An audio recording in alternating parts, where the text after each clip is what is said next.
Gracias, Juan Carlos. Buenas tardes, señor Morón.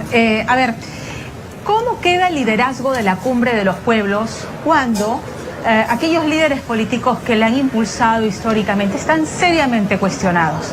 Son líderes de izquierda que se proponen como un modelo alternativo al modelo económico tradicional en la región, y hablamos, por ejemplo, de Nicolás Maduro, un dictador y cuyo gobierno es acusado de ser un cártel del narcotráfico. Cristina Fernández de Kirchner, acusada o en un proceso por lavado de activos, acusada de asociación ilícita para delinquir, de encubrir a los terroristas que ocasionaron el atentado de la AMIA. Lula da Silva preso por corrupción.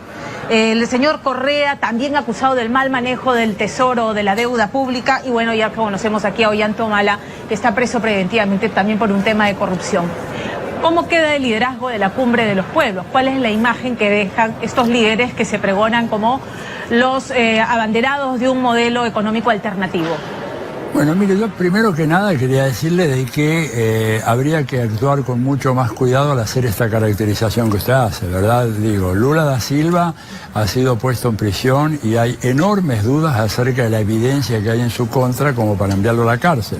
Esto lo dice la muy prestigiosa Orden de Abogados de Brasil, que es una institución que ha tenido una larga trayectoria de protección de los derechos humanos.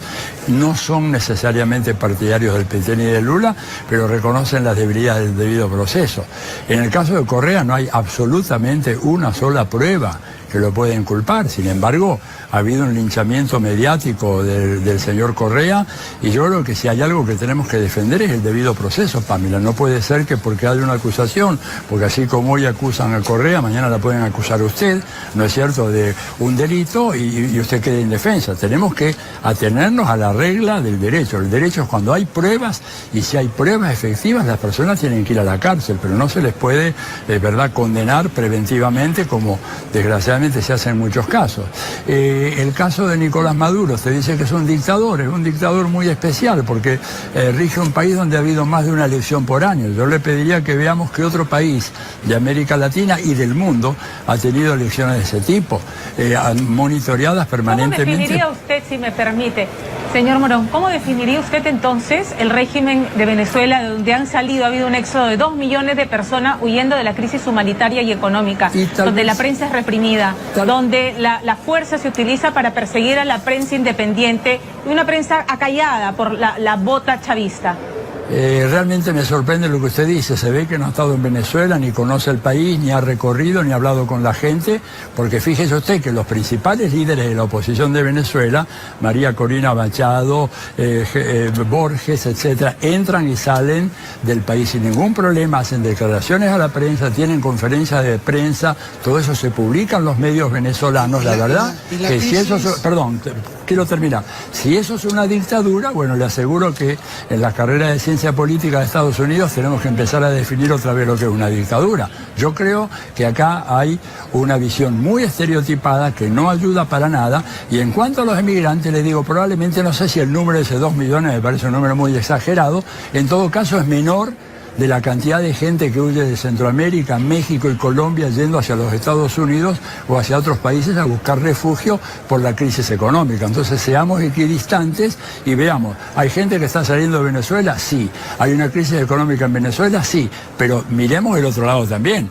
Expliquémonos por qué hay millones que también están saliendo de Centroamérica y México y que están jugándose la vida para entrar a Estados Unidos. ¿Definiría una democracia? En Venezuela, usted ha hablado de elecciones sucesivas, Juan Carlos, perdón. Sí. El señor Morón nos hablaba de elecciones sucesivas en Venezuela. Todos los poderes dominados por el chavismo. ¿Se puede hablar de elecciones transparentes? Han habido denuncias internacionales de cómo es que esas elecciones son manipuladas, de cómo el referéndum que trató de llevar la Mesa Única Democrática nunca se llegó a terminar la contabilización de los votos, el referéndum quedó en nada. Hay persecución política, hay presos políticos, las denuncias internacionales están en todos los periódicos independientes del mundo. No, yo creo que está equivocada también, perdóneme, pero la verdad que no es así. En todo caso, yo digo, esta es una opinión, yo le doy la opinión del expresidente de Estados Unidos, Jimmy Carter, que dice exactamente lo contrario a lo que dice usted, y él preside una fundación, la Fundación Carter, que se dedica a estudiar este tema, y él ha dicho que el sistema electoral venezolano es más transparente y confiable que el de Estados Unidos, primero.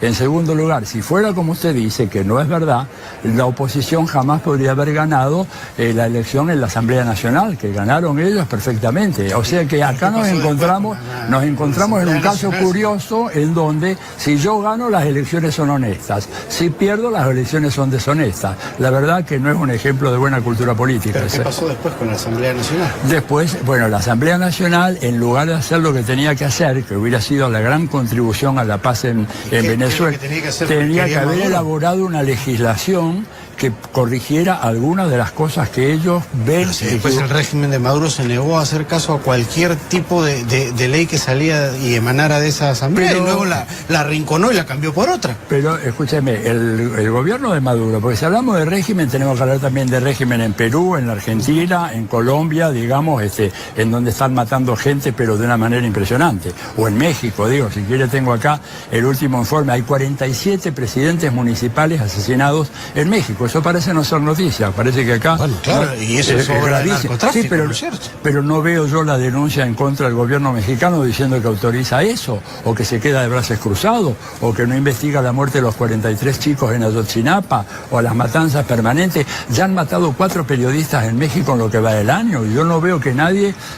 parece ser que el único país en el mundo que importa es Venezuela, que Venezuela tiene sus problemas, pero claro que sí, es innegable. Problemas económicos, problemas políticos, pero también los tiene Argentina, también los tiene Brasil. Brasil está gobernada por un señor que usurpó el poder y que tiene 3%, mira lo que le digo, 3% de aprobación popular.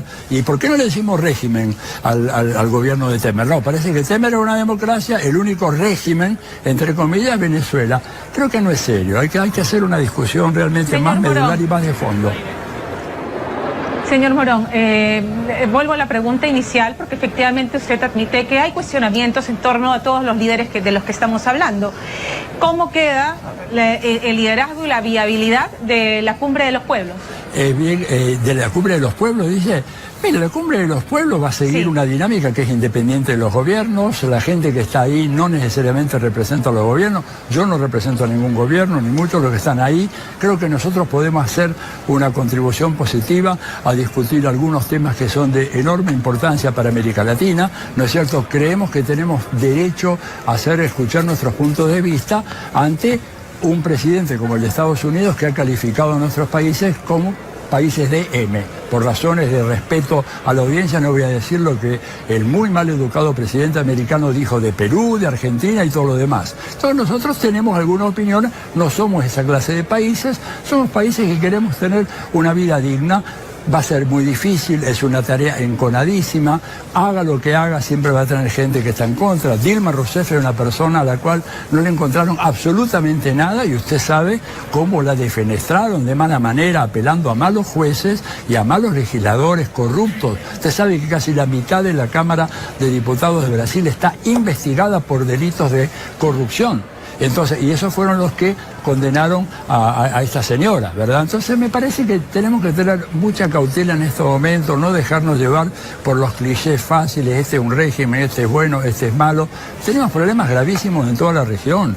Yo lo estoy viendo y creo que es importante el diálogo, ponernos de acuerdo, sin extender un cheque en blanco a ningún gobierno. Que hay un problema de corrupción en todos estos países y que hay problema de corrupción en Venezuela, pero claro hay, pero Francisco dice que hay un problema de corrupción en el Estado del Vaticano y que está luchando él contra la mafia que se le metió en el Banco del Vaticano. Entonces ampliemos el foco para poder hacer un análisis comparativo y viendo a ver qué es lo que podemos hacer, porque esto nos hace mal a todos, de un lado y del otro.